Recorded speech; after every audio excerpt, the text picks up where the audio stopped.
안녕하세요. 민지의 꿀사연입니다. 즐겁게 감상하시고 구독과 좋아요도 많이 눌러주세요. 그럼 사연 시작해 볼까요? 요즘 저는 같은 아파트 단지에 사는 순자 할머니랑 여보 당신 놀이에 푹 빠져 지내고 있어요. 순자 할머니는 70대 초반이신데요. 나이에 맞지 않게 애교도 많으시고 질투도 많은 분이에요. 그리고 정말 생각지도 못하게 순자 할머니는 그 나이에도 저에게 그걸 하자고 먼저 보채기도 하시는데요. 맞아요. 부끄럽긴 하지만 저는 순자 할머니하고 그것도 마음껏 즐기고 있는 사이거든요. 아무래도 나이가 있어서 그런지 할머니는 종종 거의 혼절하듯이 정신줄을 놓기도 하시는데요. 그러면서도 저랑 연애하는 게 즐거운지 틈만 나면 자기를 안아달라고 보채시곤 해요. 그런 할머니의 모습이 귀여워서 저는 언제든 있는 힘껏 할머니랑 놀아드리곤 하죠. 혼절하면서 가버리는 할머니의 모습에 제가 엄청 멋진 남자가 되어버린 듯한 기분이 들기도 해요. 할머니는 제가 세상에서 제일 멋진 남자라고 추켜 세워주시는데요. 그런 애정이 듬뿍 담긴 칭찬을 들을 때면 기분이 좋아서 2배로 더 다정하게 할머니를 안아드리곤 하죠. 민망하고 부끄럽긴 하지만 순자 할머니와의 연애 이야기 다 털어놓아 볼게요. 저는 20대 후반의 취업준비생이에요. 대학을 졸업하고 한 2년 이상 알바를 전전하면서 지내고 있었죠. 어중간한 대학을 나와서 이렇다 할 스펙이 없으니 좋은 회사에는 들어가기가 어렵더라고요. 그러던 중 알바 자리도 사정이 생겨서 그만두게 되었고요. 집에만 있기가 눈치가 보이기도 했고 취업 준비한다는 핑계를 대고 아침이면 집을 나서곤 했었네요. 졸지에 알바도 안 하는 순수한 백수가 되어버린 제 모습이 한심하다는 생각이 들었어요. PC방에서 시간을 때우는 것도 하루 이틀이지 지겹더라고요. 통장에 차곡차곡 모아둔 알바비도 떨어져 가던 시점이었고요. 취업 자리가 아니라 당장 알바 자리를 알아봐야 하는 안 좋은 상황이긴 했어요. 그렇지 않으면 20대 후반에 집에서 용돈을 받았어야 하는 불상사가 생길 상황이었으니까요. 그렇게 무작정 동네를 걸으면서 시간을 때우던 어느 날이었는데요. 그날은 왜 그랬는지 평소에는 잘 가지 않던 아파트 단지 뒤쪽으로 걷게 되었어요. 아마 최대한 천천히 걸으면서 시간을 때우고 싶어서 그랬나 봐요. 수년을 살아온 아파트 단지인데 그쪽으로는 거의 처음 가보는 거나 마찬가지였어요. 단지 뒤쪽이라 그런지 사람들도 많이 다니지 않고 한적한 게 괜찮은 것 같더라고요. 그러던 중 앉아서 쉴 수 있게 작은 공터 같은 곳에 벤치가 놓여져 있는 곳을 발견하게 되었어요. 위로는 큰 나무가 그늘을 만들어주고 있어서 아늑한 느낌이 들기도 했는데요. 거기 앉아서 휴대폰이나 들여다보면서 시간을 때울 심산으로 가보게 되었네요. 그렇게 백수가 되어버린 처량한 신세를 한탄하면서 시간을 보내던 중이었는데요. 앉아있다 보니 은근히 할머니, 할아버지들이 여럿 돌아다니시는 것 같았어요. 뭐가 있나 싶어서 둘러봤더니 한쪽 작은 건물 입구에 경로당이라는 문구가 보이더라고요. 그제서야 할머니, 할아버지들이 3, 4, 5 모여서 같이 돌아다니시던 게 이해가 갔죠. 저분들은 취업 고민은 안 하시겠지 하는 황당한 생각을 하면서 저는 시간을 때우게 되었어요. 조용한 게 마음에 들었고요. 갈 곳 없을 때 이곳 벤치에 앉아서 시간 죽이면 딱 좋겠다는 생각을 하기도 했었네요. 그렇게 며칠 연속으로 집에서 외출해서는 그곳 벤치에 앉아서 시간을 때우게 되었는데요. 계속 그곳에 젊은 제가 죽치고 있으니 그 모습을 할머니들이 이상하게 보셨나 봐요. 한나흘 정도 지났을 무렵 할머니들 몇 분이 지나가다가 저에게 말을 걸어오셨어요. 젊은 총각이 대낮부터 벤치에 앉아서 시간을 때우냐면서요. 마땅히 갈 곳이 없어서 그런 거면 경로당에 같이 가서 편하게 쉬면서 시간이나 보내다 가라고 하더라고요. 한두 번은 괜찮다고 사양을 했는데요. 괜찮으니 들어가자고 재촉하면서 자꾸 권유하는 할머니들의 성화에 못 이겨서 결국 경로당에 들어가 보게 되었죠. 살면서 경로당에는 처음 들어가 보게 되었던 건데요. 할아버지, 할머니 10분 정도가 삼삼오오 모여서 서로 이야기도 나누시고 즐겁게 시간을 보내고 계시더라고요. 뜬금없이 찾아온 젊은 사람인 저를 처음에는 다들 호기심 가득한 눈빛으로 쳐다보셨어요. 그때 저를 데리고 들어온 할머니 한 분이 그분들에게 저를 소개해 주셨죠. 며칠 경로당 앞 벤치에 앉아서 시간만 때우는 것 같길래 안에서 쉬라고 데리고 들어왔다면서요. 저는 그분들에게 허리를 꾸벅 숙여서 인사를 드렸죠. 110동에 사는 사람인데 취업 준비 중이고 낮에 갈 곳이 마땅치 않아서 잠깐 들르게 되었다고 솔직한 이야기도 털어놓으면서요. 다행히 저를 알아보는 어르신은 없으셨어요. 모두들 잘 왔다면서 요새 취업하기가 힘들어서 문제라고 같이 걱정을 해주시는 분위기가 만들어지는 것 같았죠. 그러자 너도 나도 한마디씩 거드는 분위기였어요. 어떤 할아버지는 다가오셔서 제 어깨를 툭 치면서 당장 취업 안 된다고 기운 빠져있지 말라고 격려를 해주시기도 했죠. 별것 아닌 말들인데 여러 명의 위로를 한 번에 받으니 괜시리 마음이 울컥하는 기분이 들기도 하더라고요. 취업이 안 돼서 몇 달간 마음고생을 했는데 어르신들의 말이 은근히 위로가 되었어요. 할머니들은 방석을 건네주시면서 내 집처럼 편하게 쉬라고 하셨어요. 커피도 있고 간식거리도 있으니 입이 심심하면 꺼내 먹으라고도 해주셨고요. 막상 앉기는 했는데 또 저 혼자만 젊은 사람이니 어색하더라고요.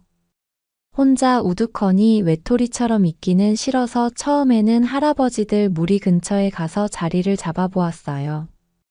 그리고는 할아버지들끼리 대화를 나누시는 걸 한참 듣고 있었는데요. 할아버지들 대화는 투박했지만 재미가 있기도 했어요. 요 근래 세상 사는 이야기들을 하시기도 했지만 이야기는 젊을 적 무용담으로 이어지기도 했죠. 그날은 7, 80년대 이야기가 주를 이루기도 했는데요. 한국 근현대사 이야기를 생생하게 들어보는 기분이 들기도 했네요. 제가 아는 이야기들이 나오면 고개도 끄덕이고 맞장구를 쳐드리기도 했는데요. 저의 그런 반응에 할아버지들은 신이라도 나신 듯 서로 이야기 보따리를 풀어놓기 바쁘셨어요. 할아버지들은 가끔 정치 이야기를 하기도 하셨는데요. 그럴 때는 본인들 정치 성향에 따라 목청이 커지기도 하면서 분위기가 과열되기도 했죠. 그 틈을 타서 저는 할머니들이 모여 앉은 곳으로 자리를 옮겨 보았는데요. 할머니들은 다들 자식 이야기나 손주 이야기를 꺼내놓고 계시더라고요. 할머니들의 대화는 확실히 분위기가 달랐어요. 자식들이 어떻게 사는지, 손주들이 공부는 잘하는지, 결혼은 언제쯤 할 건지 같은 이야기들이 대부분이었죠. 그런데 또 가만히 듣고 있다 보면 참 재밌는 부분도 많았어요. 어떤 할머니는 아들 자랑을 하다가 갑자기 옆에 계신 분 아들과 비교를 하시기도 했고요. 또 어떤 분은 아들이랑 며느리 흉을 보기도 하면서 투덜대기도 하셨어요. 저는 그 사이에서 고개를 끄덕이면서 아, 그렇군요 하고 맞장구를 쳐드리기도 했는데요. 그럴 때마다 할머니들은 저를 흘깃 보시더니 우리 총각은 아직 미혼이지? 하면서 자연스럽게 화제를 저한테로 돌리시는 거예요. 그렇게 저는 조금은 부담스러운 할머니들의 질문 공세를 받게 되었는데요. 관심 받는 게 기분이 나쁘지는 않았어요. 최근에 느껴보지 못했던 것들이었으니까요. 그러던 중에 옆에 앉아있는 할머니 한 분이 저에게 사탕을 하나 쑥 건네주시더라고요. 입이 심심할 텐데 먹으라면서요. 바로 순자 할머니였어요. 조금은 머리가 희끗희끗한 순자 할머니는 60대 후반이나 70대 초반 정도로 보였는데 얼굴이 참 곱상한 분이었어요. 살짝 새침대기 같아 보이기도 했죠. 저는 고맙다고 말씀을 드리고는 사탕을 입에 까 넣었는데요. 할머니는 제 손을 슬쩍 잡으시더니 요 며칠 경로당 앞에 혼자 앉아 있는 걸 봤다면서 취업 때문에 마음고생이 심하지라고 위로를 해주셨어요. 그 말에 잠시 잊고 있던 취업 스트레스가 몰려오기도 했고, 한편으로는 할머니의 위로가 참 묵직하게 전해지는 듯 했어요. 저는 말없이 고개를 끄덕였죠. 할머니는 백오동에 사신다고 했는데요. 거기는 평수가 작은 임대아파트 라인으로 알고 있었거든요. 그래서 혼자 지내시는 거냐고 물어봤더니 할머니는 고개를 끄덕이면서 말을 이어가셨어요. 할아버지는 오래전에 돌아가셨고 자식들이 둘 있기는 한데 왕래가 거의 없다고 말이에요. 집에서 우두커니 혼자 있는 게 적적해서 경로당에서 낮 시간을 보낸다고 하시더라고요. 다들 그렇게 각자의 사연이 있는 건가 봐요. 저는 순자 할머니를 처음 봤을 때부터 왠지 편하고 좋은 느낌이었어요. 고운 외모도 마음에 들었고 조곤조곤한 말투도 좋았어요. 그리고 가족도 없이 혼자 지낸다는 이야기에 할머니가 조금 딱하다는 생각이 들면서 마음이 가더라고요. 아무튼 그날 그렇게 몇 시간 정도 경로당에서 시간을 잘 때우게 되었고요. 순자 할머니가 집안일을 조금 해야 할 것 같다면서 일어나시길래 저도 따라서 나가보게 되었어요. 경로당에 계신 할아버지 할머니들에게 또 놀러 오겠다고 인사를 드리고 말이에요. 특별히 할 일도 없어서 순자 할머니를 집까지 바래다 드리기로 했어요. 할머니는 집 앞에 도착했을 때쯤 제 어깨를 토닥이시면서 언제든지 편하게 경로당에 놀러 오라고 하셨어요. 젊은 총각 한 사람이 와서 오늘 더 즐거우셨다면서요. 그리고 다음날 저는 제 발로 직접 경로당에 찾아가 보게 되었어요. 오전 중에는 PC방에 가서 여기저기 이력서도 넣어보고 게임도 조금 하면서 시간을 때웠고요. 그렇게만 시간을 보내기가 무료해서 점심을 대강 사 먹고는 경로당에 가보게 되었죠. 다들 어제 저를 보셔서 그랬는지 그날은 더 반갑게 맞아주시더라고요. 그 중에 순자 할머니가 유독 반가운 표정이었어요. 저를 보시고는 자기 옆자리에 앉으라는 듯 손짓을 하셨죠. 그러더니 오늘은 어디서 뭘 하다가 왔냐면서 이것저것 물어봐 주시기도 했고요. 제가 오면 주려고 했다면서 가방에서 슬며시 과일 같은 간식거리를 꺼내놓기도 하셨어요. 그 모습을 보고 다른 할머니들은 순자 씨가 왜 그렇게 총각을 챙기냐면서 정분나겠다고 놀리기도 했는데요. 할머니들의 그런 짓궂은 농담에 부끄러운 듯 얼굴이 빨개지는 순자 할머니가 귀엽게 보이기도 했죠. 아무튼 작은 거라도 챙겨주시려는 순자 할머니 마음이 참 고맙더라고요. 고마운 마음에 저도 장난삼아 여기서 순자 할머니가 제일 좋다고 할머니들에게 장난을 치기도 했고요.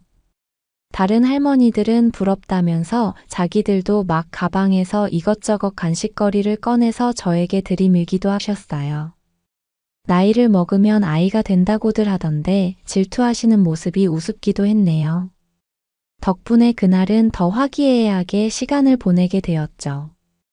할아버지들은 할머니들 관심을 제가 혼자 다 받는다면서 빨리 취업시켜서 못 오게 해야겠다고 뼈있는 농담을 하시기도 했는데요. 말씀은 그렇게 하셔도 저에게 다들 따뜻하게 대해주시긴 했어요. 그렇게 몇 번인가 더 경로당에 놀러가게 되었고요. 순자 할머니랑은 유독 가까워지게 되었는데요. 제가 다른 할머니들이랑 이야기를 나누거나 하면 순자 할머니는 은근 질투를 하는 것처럼 보이기도 했어요. 그런 모습이 귀엽게 느껴지기도 했네요. 실제로 순자 할머니랑 가장 가까워지게 되었고요. 매번 순자 할머니가 일어나서 집에 가실 때 저도 경로당을 나서곤 했어요. 그러면서 할머니를 집 앞에까지 바래다 드리곤 했는데요. 할머니는 그럴 때마다 기분이 엄청 좋으신 것 같았어요. 옛날에 할아버지랑 연애하던 생각도 나고 한다면서요. 어느 날은 들어와서 과일이라도 먹고 가라고 하시길래 잠깐 집 안에 들렀다가 가기도 했었는데요. 할머니 혼자 사시는 집이라 그런지 아늑한 느낌이 들더라고요. 그렇게 둘만의 시간을 가지면서 대화도 나누게 되었고요. 그 무렵 순자할머니와 저 사이에는 묘한 기류가 생기기 시작했던 것 같아요. 집안에서 둘이 있을 때면 할머니는 제 손을 조물딱거리듯 쓰다듬으셨는데 그 손길이 야릇한 느낌이 들기도 했었거든요. 그래도 그때까지는 썸씽이 터지지는 않았었죠. 그 후로도 한동안 취업은 되지 않았고 나름 바쁘게 구직 활동을 하던 중이었어요. 다행히 알바 자리를 구해서 급한 불은 끈 상태였고 마음의 여유를 조금은 찾게 되었죠. 물론 그러면서도 알바를 쉬는 날이나 시간이 날 때면 경로당에 종종 놀러 가곤 했어요. 은근히 그곳에서 쉬는 게 편하기도 했고요. 물론 순자 할머니를 보고 싶다는 생각이 들기도 했었죠. 그러던 어느 날인가 그날도 경로당에 놀러 간 날이었는데요. 순자 할머니가 저녁 먹으러 자기네 집에 가겠냐고 물어보시더라고요. 전날 시장에서 생선 좋은 놈을 사왔다면서 맛있게 구워주겠다고요. 알겠다고 하자 순자 할머니는 엄청 신이 난 모습이었어요. 경로당에서 다른 할머니들하고 이야기를 나누면서도 어깨를 들썩들썩하면서 평소보다 더 흥겨워 보였죠. 저렇게 좋으실까 하는 생각이 들기도 했네요. 그렇게 저녁 시간이 가까워질 무렵 저는 순자 할머니랑 집으로 향하게 되었어요. 할머니는 한동안 제가 매일같이 오다가 가끔 오니 제 생각이 많이 났다고 하셨어요. 그래서 제가 같이 저녁을 먹겠다고 한 게 그렇게 기분이 좋으셨던 건가 봐요. 그렇게 그날 푸짐한 할머니의 저녁을 얻어먹게 되었고요. 저녁을 먹고 할머니랑 저는 거실벽에 등을 기대고는 나란히 앉게 되었어요. 할머니는 제 손을 조물딱거리면서 저녁도 같이 먹어주고 고맙다는 말을 연신하셨죠. 그런 할머니 손길이 다정하게 느껴져서 저도 할머니의 손을 꼭 잡게 되었어요. 우리는 그렇게 서로의 손을 꼭 잡은 채 이런저런 이야기를 이어갔죠. 할머니는 요새 알바한다고 제가 경로당에 자주 오지 않아서 보고 싶었다고 말을 하기도 하셨는데요. 정말이냐고 물어보니 할머니는 참말이라면서 제가 안 오는 날은 엄청 섭섭했다고 아이처럼 투정을 부리기도 하셨어요. 그러더니 은근슬쩍 할머니의 손은 제 허벅지로 향했고요. 제 다리를 쓰다듬으면서 더 자주 놀러 오면 좋겠다고 이야기를 하셨죠. 그러면서 우리 총각이 원하는 건 다 해주고 싶다고 말을 하시는데 제 안에서 야릇한 무언가가 올라오는 기분이 들더라고요. 순간 할머니랑 눈이 마주치게 되었는데요. 곱상한 할머니가 참 귀엽고 사랑스럽게 느껴졌어요. 우리는 그렇게 마음이 통해버리게 되었고요. 아늑한 그 분위기에 취해서 누가 먼저랄 것도 없이 우리는 그만 선을 넘어버리고 말았네요. 그렇게 저는 그날 순자 할머니랑 결국 좋은 시간까지 보내버리고 말았어요. 할머니는 부끄럽다고 하면서도 저랑 연애를 하는 게 좋은지 연신 싱글벙글하는 모습이었고요. 이렇게 남자 품에 안겨보는 게 30년은 좋게 된 것 같다면서 너무 좋다고 난리도 아니었어요. 할머니의 말을 100% 믿는 건 아니었지만 아무튼 30년 만에 이런 시간을 보내신다고 하니 은근히 더 야릇한 기분이 몰려오더라고요. 그간 취업 스트레스로 쌓인 게 많았던 저는 할머니와 연애를 하면서 그간의 응어리를 다 쏟아내버리고 말았어요. 아무래도 나이가 있는 할머니는 중간중간 힘들다면서 잠깐 멈춰달라고 애원을 하시기도 했는데요. 큰 숨을 몰아쉬고 나서야 다시 해달라면서 보채시는 모습이 귀엽고 사랑스럽게 느껴지기도 했어요. 그렇게 버거워하면서도 순자 할머니는 한껏 저를 받아주었고요. 할머니 때문에 페이스를 조절하면서 하다 보니 생각보다 꽤 오랜 시간 연애를 하고 나서야 저는 절정으로 가버리게 되었죠. 너무 좋았다면서 할머니는 입이 귀에 걸릴 정도로 싱글벙글이었어요. 그렇게 순자 할머니와의 연애가 시작이 되었죠. 그런 사이가 되고 나서는 알바를 마치고 저녁에 시간이 날 때면 할머니 집으로 들르곤 했어요. 저녁을 함께하고는 우리는 종종 좋은 시간을 보내게 되었는데요. 순자 할머니는 그 나이에도 먼저 보채오시기도 했어요. 안 해주고 가면 할미 섭섭하다면서 말이에요. 저를 감당하기 버거워하시면서도 먼저 보채오는 할머니가 어찌나 귀여웠는지 몰라요. 그렇게 할머니 덕분에 즐거운 시간을 보낼 수 있었고요. 그러다가 몇 달쯤 지났을 무렵 운 좋게도 저는 적당한 회사에 취업을 성공하게 되었어요. 늘 어딘가를 짓누르던 마음의 짐을 내려놓게 되니 그렇게 홀가분할 수가 없었어요. 그리고 순자 할머니는 저의 취업 소식에 본인 일인 것처럼 기뻐해 주시기도 했죠. 출근하기 며칠 전에 할머니가 축하한다면서 저에게 와이셔츠를 한 개 선물해 주기도 하셨는데요. 요즘 젊은 사람들이 자주 찾는 브랜드는 아니었지만 그런 게 중요한가요? 할머니의 마음이 참 고맙게 느껴져서 잘 입겠다고 말씀을 드렸고요. 그날 할머니를 더 정성스럽게 사랑해 드렸네요. 2번이나 말이에요. 우연히 경로당에 들렀다가 시작된 이 인연이 참 소중하다는 생각이 들어요. 남녀 간의 연애의 나이는 숫자에 불과하다는 걸 다시 한번 깨닫게 되는 요즘이네요. 그저 순자 할머니가 오래오래 건강하셨으면 하는 바람이에요. 그래야 저랑 종종 진하게 데이트를 하실 수 있을 테니까요. 제 사연은 여기까지입니다. 들어주셔서 고맙습니다.